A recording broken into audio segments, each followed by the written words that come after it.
بسم الله الرحمن الرحيم ولقد أخذنا آل فرعون بالسنين ونقص من الثمرات لعلهم يذكرون فإذا جاءتهم الحسنة قالوا لنا هذه وإن تصبهم سيئة يطيروا بموسى ومن معه ألا إنما طائرهم عند الله ولكن أكثرهم لا يعلمون وقالوا مهما تأتنا به من آية لتسحرنا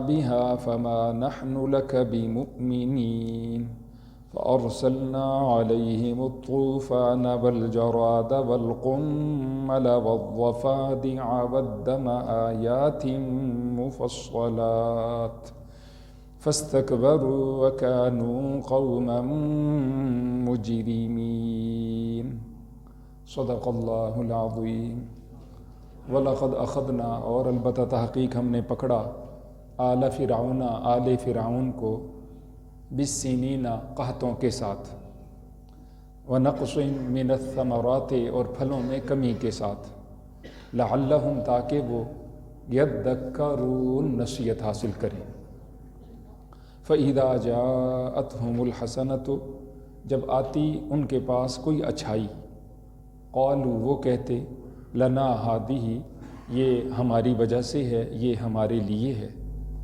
وَإِن تُصِبْهُمْ اور اگر ان کو پہنچ جاتی سیئۃ کوئی برائی یطیروا تو وہ نحوست خیال کرتے بموسیٰ موسیٰ علیہ السلام کی ومن معہ اور ان کی جو موسیٰ علیہ السلام کے ساتھ ہیں الا آگاہ رہو انما بے شک طائرہم ان کی نحوست عند اللہ اللہ کے پاس ہے ولیکن اور لیکن اکثرہم ان میں سے اکثر لوگ لا یعلمون وہ سمجھ نہیں رکھتے وقالوا اور انہوں نے کہا مہما تأتینا جب کبھی بھی تو ہمارے پاس لائے گا بہی من آیتن کوئی نشانی لتسحرنا بہا تاکہ تو جادو کرے اس نشانی کے ذریعے سے ہم پر فما نحن لکا پس ہم نہیں ہیں تجھ پر بمؤمنین ایمان لانے والے یقین کرنے والے فارسلنا پس ہم نے بھیجا علیہم ان پر الطوفان طوفان والجرادہ اور ٹڈی دل کا عذاب والقمل اور گھن جوئیں والضفادع اور مینڈک والدم اور خون آیاتن یہ نشانیاں تھیں مفصلات جدا جدا فاستکبروا پس وہ تکبر کرتے رہے وکانوا اور وہ تھے قوماً لوگ مجرمین گناہگار۔ یہ آج کے درس کی 4 آیات کریمہ ہیں۔ اس سے پہلے والی آیات کریمہ میں حضرت سیدنا موسیٰ علیہ السلام کی دعوت کا بیان تھا جو انہوں نے اپنی قوم کے سامنے اور فرعونیوں کے سامنے پیش کی، لیکن فرعونی ماننے کے لیے تیار نہ تھے۔ حضرت سیدنا موسیٰ علیہ السلام 30 سال کی عمر میں مصر سے ہجرت کر کے مدین تشریف لے گئے، وہاں آپ نے 10 سال حضرت سیدنا شعیب علیہ السلام کی خدمت میں گزاری۔ جب 40 سال عمر ہو گئی واپس تشریف لائے، اللہ نے نبوت رسالت عطا فرمائی، اور اس کے بعد آپ 20 سال تک تقریباً مصر کے اندر مقیم رہے۔ اس طرح آپ کی عمر مبارک جس وقت آپ کو ہجرت کا حکم ہوا تقریباً 60 برس تھی۔ 20 سال محنت فرماتے رہے، جس کی تفصیلات اس سے پہلے ہم نے پڑھی۔ فرعونی کسی طور پر تسلیم کرنے کے لیے تیار نہ تھے۔ 2 نشانیاں ہم نے اس سے پہلے پڑھ لی ہیں۔ اللہ تعالیٰ جل شانہ نے ایک حضرت سیدنا موسیٰ علیہ السلام کو معجزہ عطا فرمایا، نشانی عطا فرمائی کہ ان کی لاٹھی وہ بڑا اژدہا اور سانپ بن جاتا تھا۔ دوسری نشانی کہ ان کا دایاں ہاتھ جب وہ بغل کے نیچے لے جاتے اور اس کو باہر نکالتے تو وہ روشن اور سورج کی طرح چمکدار ہوتا، اور جب دوبارہ اپنے بغل کے نیچے لے جاتے تو پہلے جیسا ہاتھ ہوتا۔ یہ 2 نشانیاں دیکھ کر انہوں نے جادو کہہ کر ٹھکرا دیا، جھٹلا دیا۔ پھر بھی ان کا تکبر غرور بڑھتا ہی چلا گیا، حتیٰ کہ جادوگروں کے ساتھ مقابلہ ہوا۔ اس میں اللہ تعالیٰ جل شانہ نے حضرت موسیٰ علیہ السلام کو کامیابی نصیب فرمائی، بنی اسرائیلی تمام مسلمان ہو گئے۔ فرعونیوں کا ظلم یہاں تک بڑھا کہ انہوں نے بنی اسرائیل کی اس قوت اور طاقت کو کم کرنے کے لیے فرعونیوں کے پیدا ہونے والے بچوں کو ذبح کرنا، قتل کرنا شروع کر دیے۔ ان حالات میں حضرت سیدنا موسیٰ علیہ السلام کی کیا تعلیمات تھیں؟ پچھلے درس میں ہم نے پڑھا ہے کہ اللہ پر توکل کرو، تقوی کی زندگانی گزارو، اپنے گھروں کے اندر مسجدیں قائم کرو اور مسجد کے اعمال کے اندر لگے رہو، یقیناً فتح تمہاری ہوگی۔ زمین اللہ کی ہے، اللہ جس کو چاہتا ہے اس کا وارث بناتا ہے۔ ان حالات کے اندر یہ 20 سالہ دور میں 2 نشانی ہم نے پڑھ لی۔ ان آیات کریمہ میں مزید ان کی 7 نشانیوں کا بیان ہے۔ سورہ بنی اسرائیل میں اللہ کا ارشاد ہے، اور یہ ہمیں یاد رکھنا چاہیے، وَلَقَدْ آتَيْنَا مُوسَىٰ 9 آیات بینات، ہم نے حضرت سیدنا موسیٰ علیہ السلام کو 9 بڑی بڑی نشانیاں دی، جن میں سے 2 ابھی ہم نے پڑھ لی، اور 7 نشانیوں کا اس میں بیان ہے۔ جب وہ نہ سدھرے اور کسی طور پر وہ سدھرنے کے لیے تیار نہ تھے، ان کا غرور و تکبر بڑھتا ہی چلا گیا، ان کے جرم اور ان کا گناہ بتدریج اس کے اندر اضافہ ہوتا چلا گیا، تو اللہ تعالیٰ جل شانہ نے فرمایا وَلَقَدْ أَخَذْنَا آلَ فِرْعَوْنَ بِالسِّنِينَ، ہم نے فرعون کو پکڑا، فرعونیوں کو پکڑا سالوں کے ساتھ۔ سنین جمع سن ان کی ہے، اور سن کا معنی ہے دانت، سن کا معنی ہے سال۔ سنین کا معنی یہاں قحط سالی ہے، زبردست قحط سالی پھیل گئی، آسمان سے بارش کا سلسلہ منقطع ہو گیا، زمین کی پیداوار مکمل طور پر بند ہو گئی، اور یہ ان کی یہ تیسری نشانی تھی، لیکن پھر بھی وہ سدھرنے کے لیے تیار نہ تھے۔ موسیٰ علیہ السلام کی خدمت میں آتے اگلی آیات کریمہ میں ہم پڑھیں گے کہ جی دیکھیں جی، وہ اگر یہ ہماری مصیبت ٹل جائے تو یقیناً ہم ایمان بھی لائیں گے، اور آپ کا یہ مطالبہ ہم بنی اسرائیل کو چھوڑ دیں کہ وہ یہاں سے ہجرت کر کے اپنے آبائی علاقے فلسطین جانا چاہتے ہیں مصر سے، ہمیں اجازت دے دیں گے۔ حضرت سیدنا موسیٰ علیہ السلام نے دعا فرمائی، ان کی وہ جو قحط سالی کی کیفیت تھی دور ہوگی۔ کچھ زمانہ بیچ میں یہ ٹھیک رہے، ایمان نہیں لائے، مطالبات پورے نہیں کیے۔ پھر دوسری اگلی نشانی آ گئی، وہ یہ کہ وَنَقْصٍ مِّنَ الثَّمَرَاتِ، پھلوں میں کمی۔ اب پہلے تو مکمل قحط سالی تھی، اب مکمل قحط سالی نہیں، لیکن کچھ کمی آ گئی۔ جتنی ان کی آمدنیاں تھیں اتنی آمدنی نہ ہوئی، جتنے پھل میوے اناج تھے غلے تھے اتنے نہ ہوئے، اس میں کمی پیدا ہوگی۔ اللہ فرماتا ہے یہ سب کچھ اس لیے ہو رہا تھا لعلہم یذکرون، تاکہ وہ نصیحت پکڑے، لیکن وہ نصیحت پکڑنے والی قوم نہ تھی۔ یقیناً ان کے غرور اور تکبر میں اضافہ ہوتا چلا گیا۔ پھر موسیٰ علیہ السلام کی خدمت میں عرض کیا یہ مصیبت آ گئی ہے، پھلوں میں کمی کی، آپ اللہ کی حضور دعا کر دیں اللہ ہماری اس مصیبت کو ٹال دیں۔ نبی بڑے شفیق ہوتے ہیں، نبی بہت زیادہ ہمدرد ہوتے ہیں، بہت خیر خواہ ہوتے ہیں۔ انہوں نے دعا فرمائی تو وہ کیفیت ٹل گئی اور کچھ حالات ان کے درست ہو گئے۔ لیکن جب کبھی بھی کوئی مصیبت آتی، یہ ایک بڑا عجیب سلسلہ ہے، اس زمانے میں بھی آپ دیکھیے، اپنے کو دیکھیے، اپنے گھروں کا ماحول، خاندان کا ماحول، کوئی مصیبت پریشانی آتی تو وہ کہتے جی یہ جتنی نحوست علیہ باللہ حضرت سیدنا موسیٰ علیہ السلام اور ان کی ساتھیوں کی، ہمارے اوپر پہلے تو حالات کبھی نہیں آئے اس طرح، ہم نے تو نہیں سنا کہ اتنے ہمارے اوپر حالات بنے۔ یہ علیہ باللہ ثم علیہ باللہ، یہ جتنے مسائل ہیں، پریشانی ہے، اس کی جڑ وہ اصل میں حضرت سیدنا موسیٰ علیہ السلام ہیں اور ان کے ماننے والے ایمان والے ہیں، ان کی نحوست کی وجہ سے ہمارے لیے اتنے عذابات، اتنی پریشانیاں بنی، حالانکہ ایسا قطعاً نہ تھا۔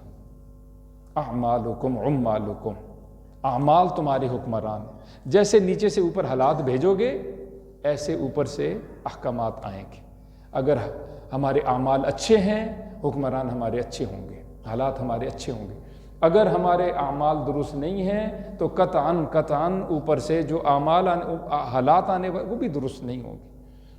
یہ سمجھنا اور سمجھانا بہت لازم۔ اللہ نے فرمایا ایسا نہیں ہے جیسا تم سمجھے ہو، الا انما طائرهم، ان کی نحوست تو عند اللہ، اللہ کے پاس، ولکن اکثرهم لا يعلمون، لیکن اکثر لوگ جانتے نہیں ہیں۔ وہ نحوست کس کی وجہ سے ہے؟ تمہارے ایمان نہ لانے کی وجہ سے، تمہارے گناہوں کی وجہ سے۔ جب تم سدھرتے نہیں، اپنے آپ کو درست نہیں کرتے، ان عملوں کی وجہ سے تمہارے اوپر یہ عذابات آ رہے ہیں۔ موسیٰ علیہ السلام کی کوئی نحوست نہیں۔ اس کو سورہ الف لام میم سجدہ میں یوں بیان کیا، وَلَنُذِيقَنَّهُمْ مِنَ الْعَذَابِ الْأَدْنَىٰ دُونَ الْعَذَابِ الْأَكْبَرِ لَعَلَّهُمْ يَرْجِعُونَ، ہم ہلکے ہلکے عذابات لوگوں کو دیتے ہیں، اور یہ چھوٹے عذابات اس لیے آتے ہیں تاکہ لوگ لوٹ آئیں۔ بڑے عذاب سے پہلے چھوٹے عذابات کے آنے کا مقصد کیا ہے؟ اللہ کی طرف رجوع۔ جو ان چھوٹے عذابات میں، آزمائشوں میں اللہ کی طرف رجوع کر دے، بڑے عذاب سے وہ بچ جاتا ہے، اس کا بڑا عذاب ٹل جاتا ہے۔ اس کو حضور اکرم صلی اللہ علیہ وآلہ وسلم نے یوں بیان فرمایا، من اصلح ما بینہ وبین اللہ عز وجل اصلح اللہ ما بینہ وبین خلقہ۔ جب ایک بندہ یا ایک قوم وہ اپنے اور اپنے رب کے درمیان صلح کر لیتے ہیں تو اللہ تعالیٰ جل شانہ اس بندے، اس قوم، اس ملک، اس علاقے والوں اور ساری مخلوق، زمین، آسمان، سورج، چاند، ستارے، موسم، بارشیں، جو بھی فصل، باغات، اناج، آمدنیاں، یا جو بھی اوپر والے ہوں یا نیچے والے ہوں، رشتہ دار ہوں یا غیر رشتہ، اللہ تعالیٰ جل شانہ ساری مخلوق کی اس آدمی سے، اس قوم سے صلح کروا دیتے۔ یہ سیدھی سیدھی بات ہے، یہ میرا آپ کا ایمان۔ لہٰذا بجائے اس کے کہ ہم اپنی غلطیوں کی طرف ہماری نگاہ نہ جائے، توجہ نہ جائے، ہم بھائی کو قصوروار ٹھہرائیں، ہم والدین کو قصوروار ٹھہرائیں، ہم رشتہ داروں کو، پڑوسیوں کو قصوروار، یا اپنے افسروں کو ہم قصوروار ٹھہرائیں، یا نیچے والوں کو قصوروار ٹھہرائیں۔ قصوروار کس کو ٹھہرانا چاہیے؟ اپنے آپ کو۔ من جاء بالحسنۃ فلہ، اللہ تعالیٰ جل شانہ کا ارشاد ہے، اس میں اللہ نے ادب سکھایا، ما اصابک من حسنۃ فمن اللہ وما اصابک من سیئۃ فمن نفسک۔ جو تجھے کوئی بھی اچھائی پہنچے، چھوٹی موٹی کوئی اچھائی، اس کو منسوب کر اللہ کی طرف، اور جو تجھے کوئی تکلیف پہنچے، پریشانی پہنچے، فمن نفسک فرمایا ہے، وہ تیری ذات کی وجہ، تیری جان کی وجہ سے، تیری کسی کوتاہی کی وجہ سے۔ جی تو یہ بہت لازم اور ضروری ہے، انسان اپنے آپ کو درست کرنے کی کوشش کرے، بجائے اس کے کہ پوری طاقت اور قوت کے ساتھ ہم دوسروں کی اصلاح میں لگے رہیں کہ دوسرے ٹھیک ہو جائیں، اور اپنے کسی طور پر وہ اپنے آپ کو درست کرنے کی کوشش نہیں کرتے۔ فرعونیوں میں یہ غلطی تھی، اچھائی کو اپنی طرف منسوب کرتے اور برائیوں کو وہ حضرت سیدنا موسیٰ اور ان کے ماننے والوں کی طرف منسوب کرتے۔ نحوست کی بات چلی تو یہ یاد رکھیں، بہت سارے لوگ اگر گھر میں جوتا الٹا ہو جائے تو اس کو منحوس خیال سمجھتے ہیں، اگر راستے میں کسی جانور نے راستہ کاٹ دیا ہے تو اس کو وہ منحوس خیال کرتے ہیں، پرندہ اگر وہ اڑاتے ہیں دائیں طرف جائے، بائیں طرف جائے، یا سیدھا نکل جائے یا پیچھے کی طرف آ جائے، تو اپنے اپنے ان کے ایک عقائد بنائے گئے ہیں، جی دائیں طرف جائے تو اچھا ہے، بائیں طرف جائے تو اچھا نہیں ہے، سفر کرنا چاہیے، نہیں کرنا چاہیے، اور پھر رشتہ کرنا چاہیے، نہیں کرنا چاہیے، یہ کاروبار کرنا چاہیے یا نہیں کرنا چاہیے، پھر اس طرح بہت کچھ ہم نے جانوروں کی وجہ سے، ان کی آوازوں کی وجہ سے، ان کی بولیوں کی وجہ سے کچھ اپنے عقائد بنا رکھے ہیں۔ بعضوں کو ہم اپنے لیے اچھا خیال کرتے ہیں اور بعضوں کو ہم ان کو برا خیال کرتے ہیں۔ یہ کسی طور پر بھی درست نہیں، شریعت کے اندر ایسی کوئی بات نہیں ہے۔ حضور نے فرمایا الطیرۃ شرک، اس طرح کی بعضی چیزوں کو منحوس خیال کرنا یہ شرک ہے، اسلام اس کی اجازت نہیں دیتا۔ خود سمجھنا، دوسروں کا سمجھانا بہت لازم اور ضروری ہے۔ فرمایا پھر کیا ہوا؟ انہوں نے کہا جی کہ جب کبھی بھی تو کوئی نشانی لائے، ابھی تک تو 4 نشانیاں ہم نے پڑھ لی، اور یہ نشانی تو لائے گا اس لیے لائے گا کہ اس نشانی کے ذریعے سے تو ہم پر جادو کرے اور ہمیں ڈرائے، فما نحن لک بمؤمنین، ہم تجھ پر یقین کرنے والے نہیں، چاہے کچھ ہو، ایمان نہیں لائیں گے ہم۔ پھر کیا ہوا؟ مزید کچھ نشانی اللہ نے ان کو دی تاکہ وہ سدھر جائیں۔ فارسلنا علیہم الطوفان، ہم نے بھیج دیا ان پر طوفان کو۔ بارشوں کا پھر سلسلہ کچھ وقفے کے بعد ایسا شروع ہوا کہ وہ تھمنے کا نام ہی نہیں لے رہا۔ باغات میں، گھروں میں، کھیتیوں میں، سڑکوں میں، راستوں میں، ہر طرف پانی پانی پانی پانی، جس سے ان کو شدید تکلیف ہوئی، اور یہ سلسلہ تھمنے کا نام نہ لے رہا تھا۔ یہ اگلی نشانی ہے۔ اس کے بعد والجرادہ، کچھ عرصے کے بعد جب یہ عذاب کچھ کم ہوا یا ختم ہوا، اللہ نے ٹڈی دل کا عذاب بھیج دیا۔ یہ قریب زمانے میں ہمارے علاقوں میں بھی آیا۔ وہ لکڑی کی کوئی شاید چھوڑتی نہیں ٹڈی، جہاں بیٹھ جائے بس کو چٹ کر جاتی ہے، کروڑوں کی تعداد میں اتنی زیادہ ٹڈیاں۔ چنانچہ فصل، باغات یا کچھ بھی ان کے کھیت یا درخت یا ان کے گھروں کے اندر جہاں جہاں لکڑی لگی تھی اس سب کو وہ چٹ کر گئی۔ والقمل، قمل کا لفظ جوؤں کے لیے بولا جاتا ہے۔ گھن جو غلے کو لگ جاتا ہے اس کو بھی قمل کا، پسو اس کو بھی کہا جاتا ہے، کھٹمل، اس طرح کی یہ چھوٹی چھوٹی جتنی اشیاء ان کو قمل کہا جاتا ہے۔ یعنی ان کے کپڑوں میں، جسم میں، بستروں میں، گھروں میں جوئیں اور ان کے غلے وغیرہ جو موجود تھے ان کے اندر گھن اور پسو اور اس طرح کی جتنی چیزیں ہیں یہ عذاب آ گیا۔ وضفادع، اور مینڈک، کھانے پینے کی چیزوں میں کچی چیزیں، پکی چیزیں جب وہ اٹھاتے اس کو استعمال کرتے تو اس میں مینڈک، چھوٹے بڑے مینڈک۔ والدمہ، اور آخری نشانی، 9ویں نشانی، خون۔ کھانے پینے کی تمام اشیاء کے اندر کچی چیزیں ہیں، پکی چیزیں، ان کے اندر خون۔ بنی اسرائیلی کھاتے یا وہ استعمال کرتے یا ان کی رہائشیں، ان کے اندر یہ عذابات نہیں ہیں ایمان والوں کے. لیکن جو مصری ہیں، فرعونی ہیں، قبطی ہیں، ان سب کو ان عذابات کی وجہ سے تکلیف ہو رہی. تاریخ دان مفسرین اکرام یہاں تک لکھتے ہیں کہ ان کو وہ غلام سمجھتے تھے، یہ تو غلام ہیں، ہمارے نوکر ہیں، ان کی کیا حیثیت ہے ہماری. ان کو کہتے چلو تم اپنے منہ میں ڈالو، تمہارے منہ میں تو یہ ٹھیک ہے، مینڈک نہیں، اس میں خون نہیں اور کوئی تکلیف نہیں، چلو تم ہمارے منہ میں کلی کر دو تو شاید اس طرح ہماری کوئی پیاس سے ہمیں کوئی سکون ملے. اللہ کی شان، وہ اس کے منہ میں ہوتا، بنی اسرائیلی کے منہ میں تو پانی ہوتا، جب اس کے منہ میں ڈالتا تو وہ خون بنتا اور مینڈک بنتا. یہ ایسا عذاب اللہ نے ان کو دیا. اللہ فرماتے ہیں آیات مفصلات، یہ نشانیاں تھیں جدا جدا، یعنی وقفے سے 20 سالہ دور میں، جس طرح میں نے عرض کیا ہے، وقفے سے یہ نشانیاں ان کو 9 نشانیاں دی گئیں. پھر کیا ہوا؟ فاستکبروا، انہوں نے تکبر کیا، ان کا تکبر بڑھتا ہی چلا گیا. وَكَانُوا قَوْمًا مُجْرِمِينَ، اور وہ لوگ تھے مجرم اور گناہگار، انہوں نے اپنی اصلاح کی کوشش نہ کی. پھر حضرت سیدنا موسیٰ علیہ السلام نے ایک دعا کی، اس کی برکت کی وجہ سے، اس کی قبولیت کی وجہ سے اللہ تعالیٰ جل شانہ نے ان کو نیست و نابود فرما دیا. انشاءاللہ اگلے دروس میں اس کا بیان آئے گا. اللہ سے دعا ہے اللہ ہمیں یقین عمل کی توفیق سے مالا مال فرمائے گی. وَلَقَدْ أَخَذْنَا، اور البتہ تحقیق ہم نے پکڑا،